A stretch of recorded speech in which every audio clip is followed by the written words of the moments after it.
जय हिंद। आज का कहानी का शीर्षक है समय पक्ष का हो या ना हो, हर स्थिति में सकारात्मक रहना चाहिए, नकारात्मक विचारों से बचे।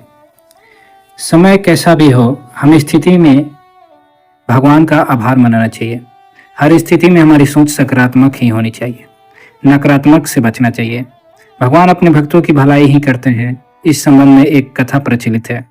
कथा के अनुसार पुराने समय में एक सेवक महल के बाग से अपने राजा के लिए रोज अलग अलग फल लेकर आता था।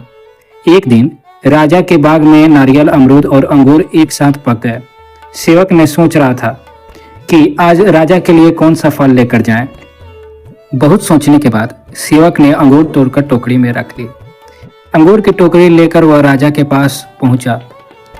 राजा अपने राज्य की समस्याओं की वजह से चिंतित थे और कुछ सोच रहे थे। सेवक ने टोकरी राजा के सामने रख दी और खुद थोड़ी दूर बैठ गया। चिंतित राजा गहरी सोच में था।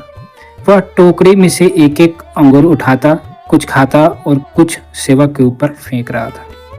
जब जब राजा सेवक के ऊपर अंगूर फेंकता, सेवक हर बार कहता है कि भगवान तो बड़ा दयालु है।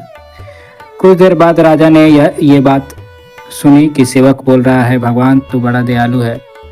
ये सुनते ही राजा का ध्यान टूटा और उसने सेवक से पूछा कि मैं तुम्हारे ऊपर बार बार अंगूर फेंक रहा हूँ और तुम क्रोधित ना होकर भगवान को दयालु क्यों कह रहे हो।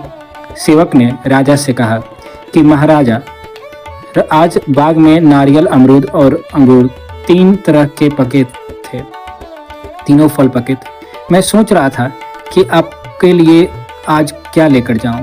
तभी मुझे लगा कि आज अंगूर लेकर जाना चाहिए। अगर मैं नारियल या अमरूद लेकर आता तो मेरा हाल और भी बुरा हो जाता, क्योंकि राजा जो थे वो तो फल जो है फेंक रहे थे उसके ऊपर।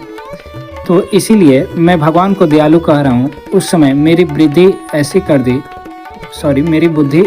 दी कि मैं अंगूर ले आया। इसलिए कहते हैं जो होता है अच्छे के लिए होता है। समय पक्ष का हो या विपक्ष का, हमें हर स्थिति में भगवान का आभार मनाना चाहिए। धन्यवाद।